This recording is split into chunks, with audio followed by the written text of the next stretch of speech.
Voilà, depuis quelques semaines, nous méditons le psaume 23, phrase après phrase. Nous avons vu la dernière fois que David a chanté les louanges du Seigneur en disant tout ce qu'il faisait de merveilleux pour lui. Il s'occupe si bien de moi.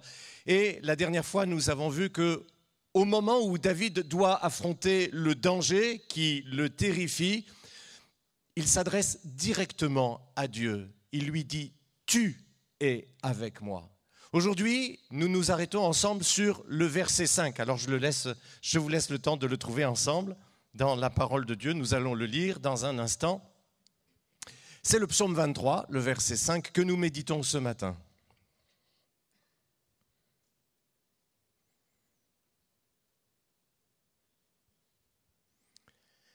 Et ici David dit « Tu dresses une table devant moi en face de mes adversaires.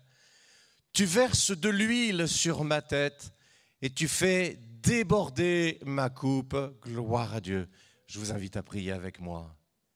Tu es éternel. Avant même que tu ne fasses naître notre univers, tu étais déjà là. Tu as toujours été là. Tu remplis l'immensité de l'espace. Nous n'arrivons même pas à réaliser tout ce que ça implique. Et ce matin, tu es au milieu de nous. Tu es vraiment là, Seigneur. Et tu nous révèles, par ta parole, tu nous révèles tes pensées à notre égard. Merci pour le Saint-Esprit qui saisit la parole de Dieu et lui fait prendre vie dans nos âmes. Au nom de Jésus, que ta puissance se manifeste et que par ta parole, tu nous amènes plus loin avec toi, dans ta victoire. Gloire à Dieu. Certains commentateurs pensent que le thème du psaume 23, du début à la fin, est le bon berger et sa brebis. Et ils lisent toutes les phrases du psaume dans ce sens. Par exemple, ici, quand au verset 5, il est question d'une table, ces commentateurs nous expliquent qu'en langage de berger, une table de brebis, c'est un plateau en altitude avec des pâturages. Il nous explique aussi que pour débarrasser les brebis de leurs parasites, comme les mouches, les bergers attentionnés versent de l'huile sur leur tête, la tête des moutons. D'autres commentateurs pensent que le thème du psaume 23, son fil conducteur, c'est « Je suis si bien avec le Seigneur ». Il dit au verset 2 à 4 que Dieu est pour lui un merveilleux berger. Il me nourrit, il me dirige, il prend soin de moi, il me protège. Et arrivé au verset 5, David change d'image, mais pas de thème. C'est-à-dire qu'après s'être comparé à une brebis au bon soin de son berger, David se prépare maintenant à un invité à la table d'un grand homme. Tu dresses devant moi une table. Les versets précédents avaient dépeint le Seigneur comme le berger idéal. Et le verset 5 le décrit maintenant comme un hôte merveilleux. Il nous accueille, vous allez le voir ce matin, avec générosité et classe. Je suis d'accord avec cette deuxième série de commentateurs. Cela me semble beaucoup plus naturel et évident comme lecture. Tu dresses une table devant moi. La Bible en français courant traduit « Tu prépares un banquet pour moi ». Alors que ceux et celles qui souffrent en ce moment de la gastro me pardonnent l'image du repas. Si ça vous remue l'estomac, l'essentiel, vous allez le voir, c'est une autre sorte de banquet. Dans la Bible, le fait de manger avec quelqu'un a un sens très fort. Manger avec quelqu'un, c'était plus que passer simplement un moment ensemble. Dans la Bible, manger avec quelqu'un, c'est une marque de communion. Ils sont ensemble, ils mangent ensemble, ils sont unis. C'est pour cela d'ailleurs qu'en 1 Corinthiens chapitre 5, verset 11, il est écrit que si quelqu'un, tout en se donnant le nom de chrétien, serait immoral, envieux, adorateur d'idoles, calomniateur, ivrogne ou voleur, vous ne devez pas même manger avec un tel homme. À cause du fait de ce qu'à l'époque, manger avec quelqu'un impliquait. Manger avec quelqu'un, c'était être uni avec lui. Dans la Bible, le repas, c'était aussi un temps fort des cérémonies d'alliance. À un moment, on voit le chef philistin, le roi philistin Abimélec, qui vient vers Isaac. Il reconnaît que Dieu est avec Isaac et qu'il ne veut plus être l'ennemi d'Isaac. Ils font la paix. Et il est écrit, Isaac offrit un banquet, ils mangèrent et burent. Le sens de ce repas était très fort. Il voulait dire, la dispute est terminée. Maintenant, nous sommes en paix. Nous mangeons ensemble. Aujourd'hui encore, même si le fait de prendre un repas avec quelqu'un n'a pas cette signification aussi forte, il en est quand même resté quelque chose. Les chefs d'entreprise concluent un gros contrat, en général autour d'un repas d'affaires au restaurant. On a rarement vu un mariage qui ne se conclut pas par un grand repas. Et aussi, les amis se disent entre eux, qu'est-ce qu'on fait ce soir? On se fait un kebab ou on se fait un chinois? Nos mots compagnons et copains viennent du latin cum panem. Le pain, prendre le pain ensemble. Cum panem, prendre le pain ensemble. Parce qu'autrefois, quand deux personnes étaient suffisamment proches, elles pouvaient partager le même pain. Et quand deux personnes partageaient le même pain, il y avait de l'intimité entre eux, de la complicité, mais dans le bon sens.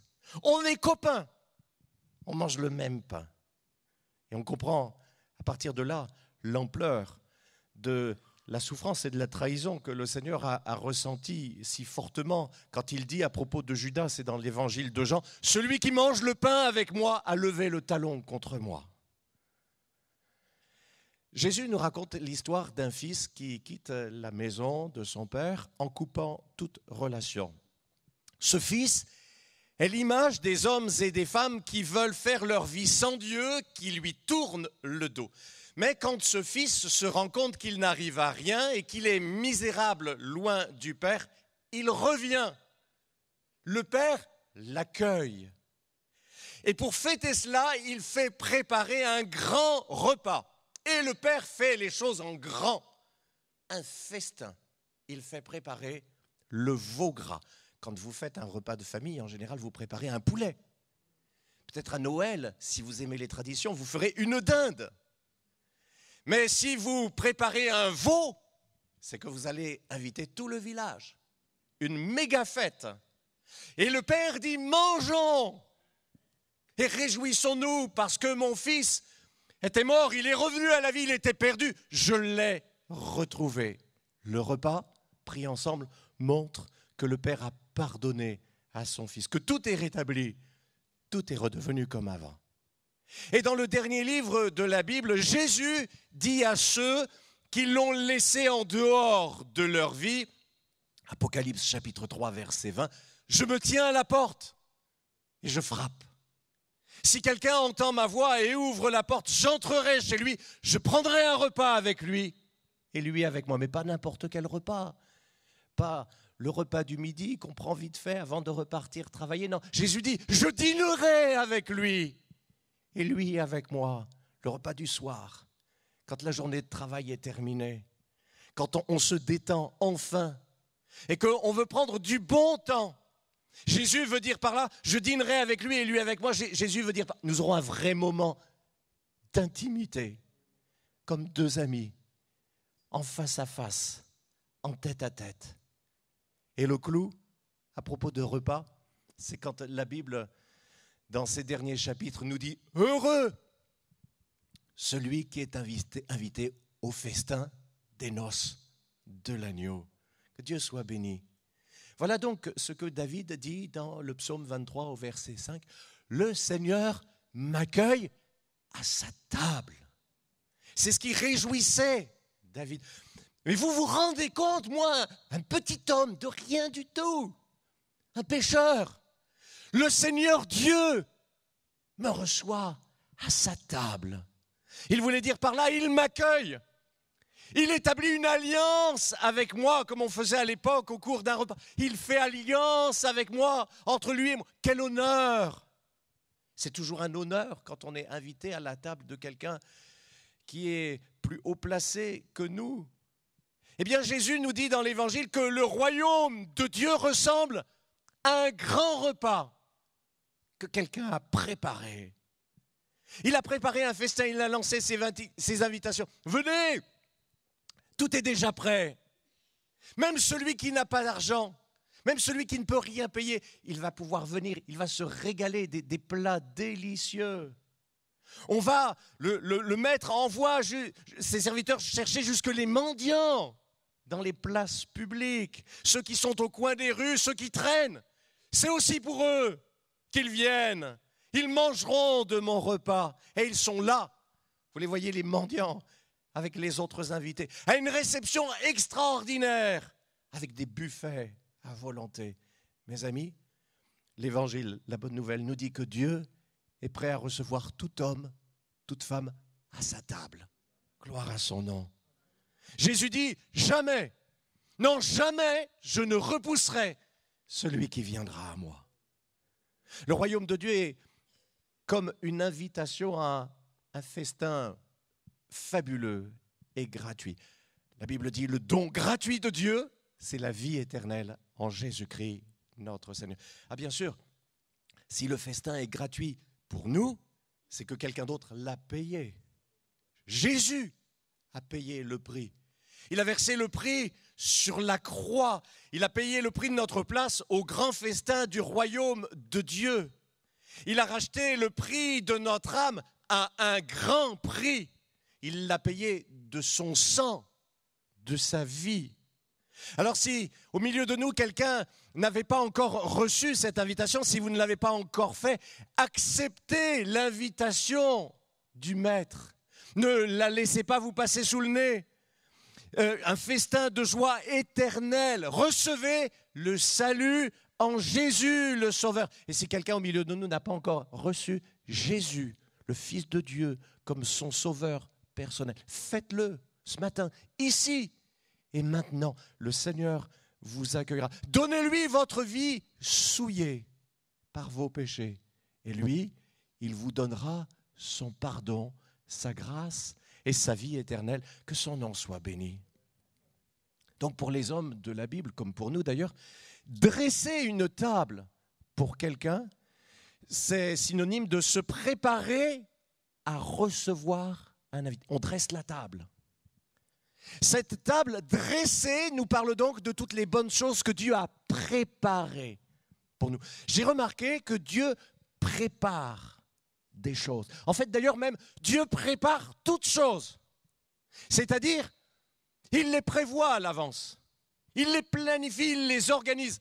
Et le moment venu, il déroule son plan. Il accomplit les œuvres qu'il a préparées d'avance. Cette table dressée.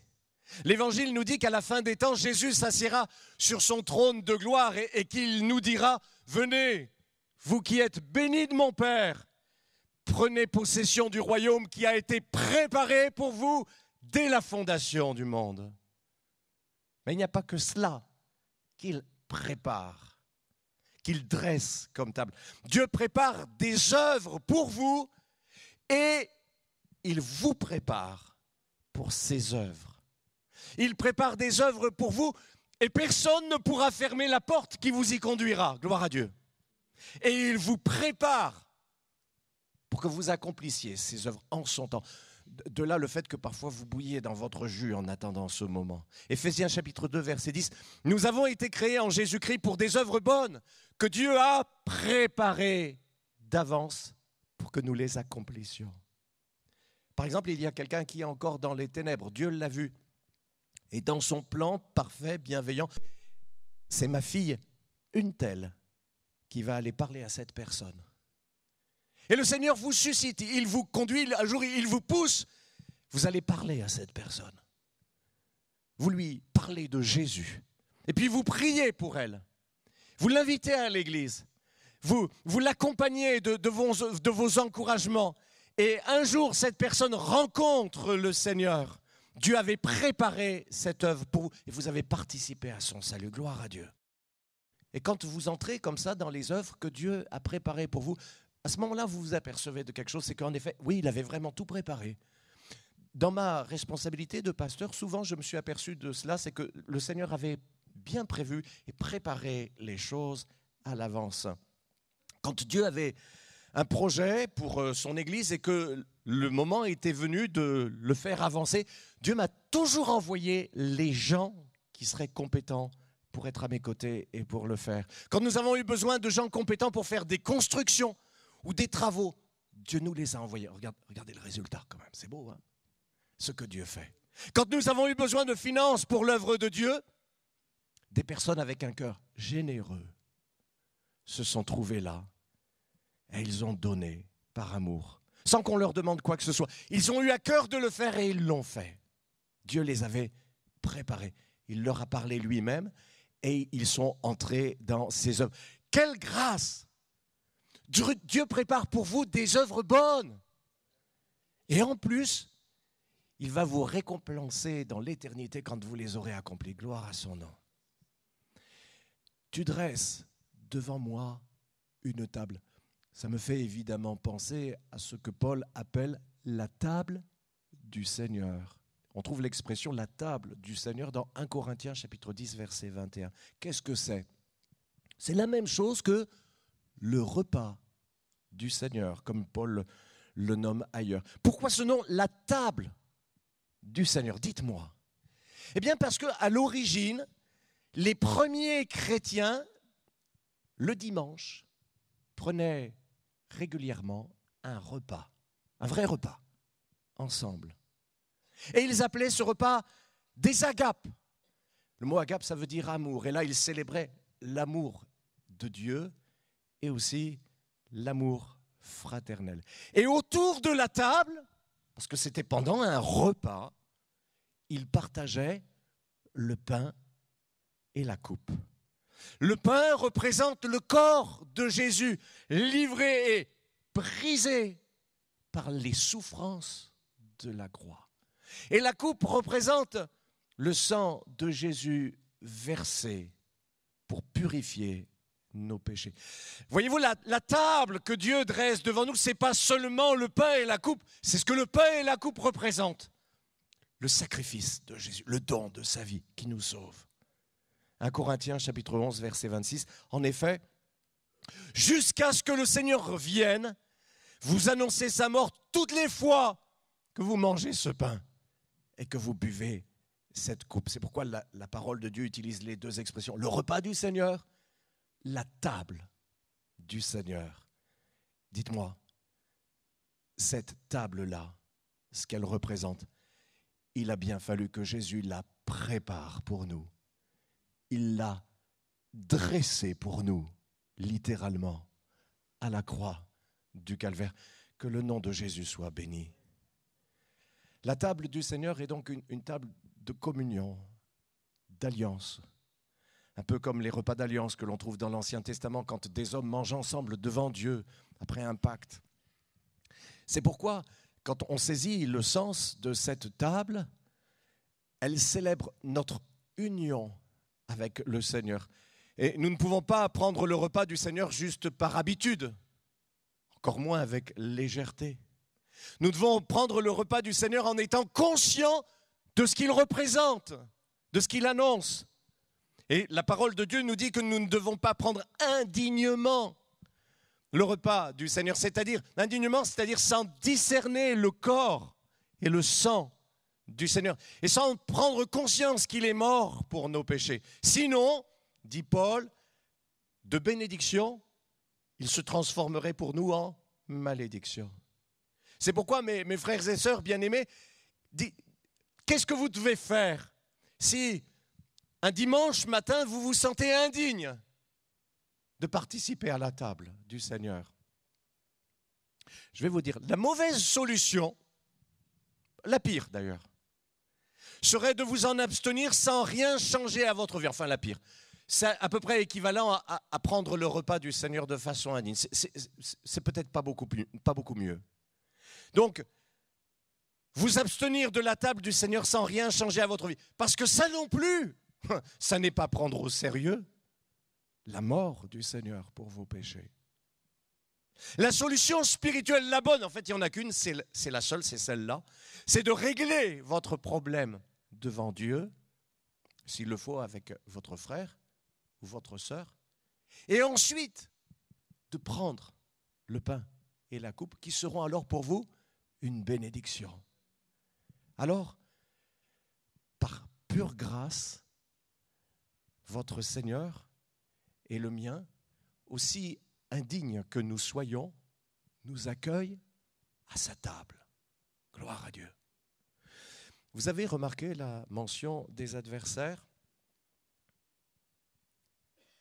Là, les commentateurs nous expliquent que dans le Moyen-Orient, du temps de David, des hommes de la Bible, l'hospitalité incluait la protection. C'est-à-dire que si quelqu'un entrait chez vous, vous vous mettiez un point d'honneur à maintenir les poursuivants éventuels à la porte. L'hospitalité inclut la protection. Voyez-vous, David a eu beaucoup d'ennemis, des ennemis acharnés, des ennemis déterminés à lui faire la peau. Mais Dieu avait pour David un plan de bénédiction. Et parce qu'il avait pour lui ce plan de bénédiction, Dieu a fait toujours échouer les projets des ennemis de David. Et Dieu a maintenu pour David les bons projets qu'il avait formés sur sa vie. Même Saül, l'un des ennemis les plus acharnés de David, même Saül savait confusément qu'il ne pourrait pas arriver à empêcher la bénédiction de Dieu, qu'il ne pourrait pas se débarrasser de David, qu'il ne pourrait pas empêcher la bénédiction de Dieu sur la vie de David, qu'il n'y pouvait rien. De la même manière, vos ennemis voient les bénédictions de Dieu sur votre vie et ils sont dégoûtés. Quand vous venez au Seigneur, à partir de ce moment-là, il vous accueille et il devient votre protecteur.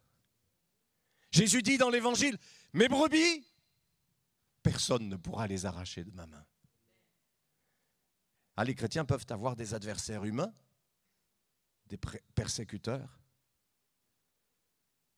Ils peuvent vous faire un certain mal ou du mal jusqu'à un certain point, mais si Dieu est avec vous, ils ne pourront pas vous nuire dans les projets que Dieu a pour vous, les projets essentiels. Si Dieu est avec vous, ils seront obligés même d'assister au spectacle de votre bénédiction sans pouvoir l'empêcher. Ça me fait penser au livre d'Esther avec cet homme méchant qui s'appelait Haman et qui est devenu premier ministre à l'époque. Il détestait les Juifs, le peuple de Dieu, et il attendait son heure pour les tuer tous, et en particulier un certain Mardochée qu'il voulait faire pendre haut et court.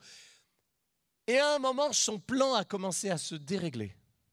Alors sa femme et ses proches lui ont dit ces mots, « Si ce Mardochée, devant qui tu as commencé à tomber, à descendre, est de la race des Juifs, tu ne pourras rien contre lui. Tu t'écrouleras complètement. » Vous savez quoi? C'est ce qui est arrivé. Haman a été obligé de mener publiquement Mardochée en triomphe. Et Haman a fini pendu à la potence qu'il avait préparée pour le juif Mardochée. En face de mes adversaires, tu dresses une table à laquelle tu m'accueilles. Ah, il y a aussi vos ennemis, il y a surtout vos ennemis invisibles. La parole de Dieu nous enseigne que nous ne luttons pas tant contre des êtres de chair et de sang, mais contre les esprits mauvais dans la sphère spirituelle. Votre adversaire, le diable, voit bien toutes les bénédictions que le Seigneur dresse pour vous sur sa table. Vous avez une communion privilégiée avec Dieu, des œuvres bonnes à accomplir, un bonheur éternel. Il vous déteste à mort. Il voit que tout se met en place, que Dieu déroule son plan, la table est dressée. Il ne peut pas l'empêcher, il enrage. Il peut rugir autant qu'il le veut. Le Seigneur le tient à distance. Et il met la table de bénédiction entre vous et votre adversaire. Que Dieu soit béni. Et puis David dit, tu verses de l'huile sur ma tête. Ça fait référence aussi à une coutume de l'époque.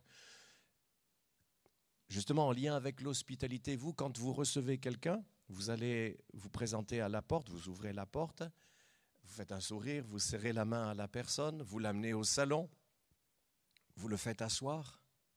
Mais dans les temps bibliques, quand on accueillait quelqu'un, on le faisait avec les marques de politesse de l'époque, qui étaient différentes des nôtres. On apportait d'abord à l'invité une bassine avec de l'eau pour qu'il puisse se laver les pieds.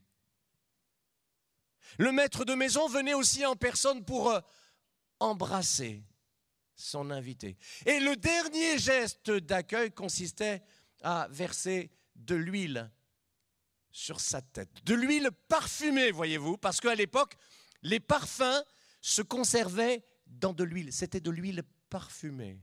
Ecclésiaste chapitre 9, verset 8. « Quand tout temps tes vêtements soient blancs et que l'huile ne cesse pas de parfumer ta tête. » Et quand on accueillait quelqu'un de cette façon, avec du parfum, ça donnait une ambiance de fête.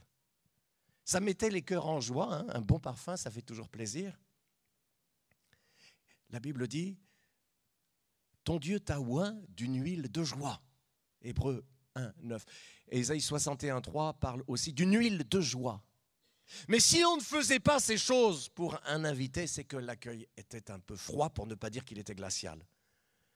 Comme si, en rentrant chez quelqu'un, on vous laissait comme ça debout pendant 20 minutes, on vous invitait jamais à vous asseoir. C'est pas sympa. Dans Luc chapitre 7, verset 44, Jésus dit à un pharisien qui l'avait invité, « Tu vois, quand je suis entré chez toi, tu ne m'as pas apporté d'eau pour que je puisse me laver les pieds, tu n'es pas venu m'embrasser et tu n'as pas répandu d'huile sur ma tête. » Le Seigneur lui a montré qu'il ne l'avait pas accueilli d'une manière sympathique. Mais quand le Seigneur vous accueille, lui, il fait les choses bien. Tu oins d'huile ma tête. Ici, David, que Dieu lui fait un accueil des plus chaleureux. C'est comme ça que Dieu vous reçoit en sa présence. Il veut que votre cœur soit en joie. Le temps que vous passez dans la présence de Dieu est un temps privilégié où il verse une huile de joie sur votre tête. Il vient apaiser votre âme et adoucir vos pensées douloureuses. Comme dit le chant, « Mon âme est rafraîchie quand ton onction m'envahit. » Et quand vous venez dans la maison du Seigneur, le Maître verse de l'huile sur votre âme. Voici, oh, qu'il est doux, qu'il est agréable pour des frères et des sœurs de demeurer ensemble. C'est comme l'huile précieuse répandue sur la tête, qui descend sur la barbe d'Aaron qui descend au bord de ses vêtements, car c'est là que l'Éternel envoie la bénédiction, la vie pour l'éternité. Et un jour, voyez-vous, cette parole, tu oins d'huile ma tête, s'est accomplie littéralement pour David d'une manière étonnante. Il était adolescent. Le prophète, l'homme de Dieu, Samuel, un vieil homme, est venu, il s'est approché de David. Il tenait dans sa main une corne de bœuf ou de taureau. David ne savait peut-être pas ce qu'il y avait dans cette corne, mais Samuel a versé la corne sur la tête du garçon et David a senti l'huile qui dégoulinait de son visage et de tout son être. Alors, il a fait une expérience spirituelle hors du commun. L'Esprit de Dieu, nous dit la Bible, est descendu sur lui à ce moment-là. L'Esprit de Dieu, la présence de Dieu l'a rempli comme jamais auparavant. Une joie, une force bouillonnait en lui. 1 Samuel, chapitre 16, verset 13. L'Esprit de l'Éternel saisit David à partir de ce jour et dans la suite. Psaume 89, verset 21, Dieu dit, « J'ai trouvé David, mon serviteur, je l'ai oint de mon huile sainte. Ma main le soutiendra, mon bras le rendra fort, et tous ses adversaires ne pourront pas le vaincre. » Et c'est lui, David, qui a reçu l'onction de Dieu, qui a dit, « Tu oins d'huile ma tête, béni soit ton nom. » Dans l'Ancien Testament, l'onction était la marque d'une consécration particulière. L'onction était réservée dans l'Ancienne Alliance à des personnes, des catégories de personnes spéciales que Dieu mettait à part, comme les rois, les sacrificateurs. Par contre, dans la Nouvelle Alliance, l'onction est répandue sur tous ceux et toutes celles que Dieu appelle. C'est le sens de la prophétie de Joël quand il dit, de la part de Dieu, dans les derniers jours, je répandrai de mon esprit sur toute créature, c'est-à-dire sans distinction de sexe, d'âge, de rang social, sur toute créature. Vos fils et vos filles prophétiseront, vos jeunes gens auront des visions, vos vieillards auront des songes. Oui, même sur les serviteurs et les servantes, je répandrai de mon esprit. Mes frères et sœurs, le baptême dans le Saint-Esprit, c'est comme cette onction de David. Dieu vous donne le baptême dans le Saint-Esprit pour accomplir les œuvres qu'il a préparées pour vous, pour accomplir la mission qu'il vous confie dans ce monde et autour de vous, pour que vous puissiez aussi prévaloir devant vos adversaires. Mon bras le soutiendra. Ces adversaires ne pourront pas le faire tomber. Dieu sait que vous avez besoin du baptême du Saint-Esprit. C'est pour ça que Dieu le promet. Dieu promet le Saint-Esprit à tous ceux qui le lui demandent. Actes chapitre 2, versets 38 et 39. Convertissez-vous, que chacun de vous soit baptisé au nom de Jésus-Christ pour le pardon de vos péchés et vous recevrez le don du Saint-Esprit. Car la promesse est pour vous, pour vos enfants, tous ceux qui sont au loin, aussi nombreux que le Seigneur notre Dieu les appellera. La promesse est pour tous. La promesse est pour vous. Gloire à Dieu. Et enfin, tu fais déborder ma coupe. Qu'est-ce que David veut dire par là? Voilà l'idée. Après nous avoir accueillis si chaleureusement, notre hôte, celui qui nous invite, remplit notre coupe, pas à moitié, à ras-bord. Et même ça déborde. Évidemment, ce n'est pas une invitation à l'ivrognerie, c'est la coupe de nos cœurs, c'est la coupe de nos âmes qu'il remplit. Éphésiens chapitre 5, verset 18, « Ne vous enivrez pas de vin, c'est de la débauche. Au contraire, soyez remplis de l'esprit. » Notre cœur déborde de joie en sa présence. Ce matin, n'est-ce pas, mes frères et sœurs? Dans sa maison, il y a de l'abondance, de la joie qui coule et qui vient remplir de notre âme et la faire déborder. Dieu ne nous sert pas de façon étriquée, ce n'est pas une canette de iced tea à partager en 4, non. Il sert généreusement, ça déborde pour tout le monde. Il pourvoit à vos besoins moraux et spirituels avec plénitude. Tu fais déborder ma coupe, gloire à Dieu. Et vous vivez une vie de surabondance spirituelle. Romains chapitre 15, verset 13, « Que le Dieu de l'espérance vous remplisse de toute joie et de toute paix dans la foi, pour que vous abondiez en espérance par la puissance du Saint-Esprit. » N'est-ce pas que notre coupe déborde ce matin en présence de Dieu? Alléluia.